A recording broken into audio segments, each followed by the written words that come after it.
Hello friends, Vinees കിച്ചണിലേക്ക് സ്വാഗതം. നമുക്കൊന്ന് മുളക് ചമ്മന്തി ഉണ്ടാക്കാമേ. അതിനുവേണ്ടി ഞാൻ ഒരു പിടി ചെറിയ ഉള്ളി എടുത്തിട്ടുണ്ട്. ഒരു പിടി എന്ന് വെച്ചാൽ ഒരു 25 ചെറിയ ഉള്ളി കാണും. അതിൻ്റെ കൂടെ ഇനി നമുക്ക് കാശ്മീരി ചില്ലി പൗഡർ, അത് ഒരു ടീസ്പൂൺ ഫുൾ ഇടണം കാശ്മീരി ചില്ലി പൗഡർ. പിന്നെ അതിൻ്റെ കൂടെ നമുക്ക് നല്ല മുളക് പൊടി, ഞാനത് ഒരു 1/4 ടീസ്പൂണ് ഞാനിവിടെ എടുക്കുന്നുള്ളൂ. എരിവ് ഇഷ്ടമുള്ളവർക്ക് 1 ടീസ്പൂൺ ഇട്ടാലും കുഴപ്പമൊന്നുമില്ല. പിന്നെ വേണ്ടത് കായപ്പൊടിയാണ്. കായപ്പൊടി ഞാനിവിടെ ഒരു 1/2 ടീസ്പൂൺ കായപ്പൊടി ഇടുന്നുണ്ട്. പിന്നെ വേണ്ടത് ഉപ്പ് ഞാനിവിടെ 1/2 ടീസ്പൂൺ എടുക്കുന്നുണ്ടെങ്കിലും ഞാൻ 1/4 ടീസ്പൂണേ ഇടുന്നുള്ളൂ. അതിന് 1/4 ടീസ്പൂൺ മതിയായിരിക്കും. പിന്നെ ഇച്ചിരി ഉപ്പ് കൂടുതൽ വേണ്ടവർക്ക് ഇത് അരച്ച് കഴിഞ്ഞിട്ട് വേണമെങ്കിൽ ഇച്ചിരി ഉപ്പ് കൂടെ ചേർക്കാം.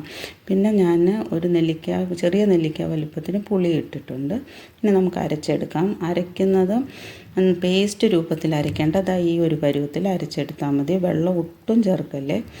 എന്നിട്ട് നമുക്കിതൊരു ബൗളിലോട്ട് മാറ്റണം. അത് കഴിഞ്ഞിട്ട് നമുക്ക് എണ്ണ ചേർക്കണം. വെളിച്ചെണ്ണയാണ് ഞാൻ ചേർക്കുന്നത്. 2.5 ടീസ്പൂൺ വെളിച്ചെണ്ണ ചേർത്തിട്ട് ഇത് നന്നായിട്ട് ഇളക്കി യോജിപ്പിക്കണം.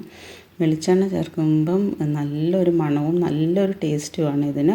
ഈ ഒരു ചമ്മന്തി നമുക്ക് ദോശയുടെ കൂടെ ആയാലും ഇഡ്ഡലിയുടെ കൂടെ ആയാലും ചോറിൻ്റെ കൂടെ ആയാലും കപ്പയുടെ കൂടെ ആയാലും വളരെ ടേസ്റ്റിയാണ്.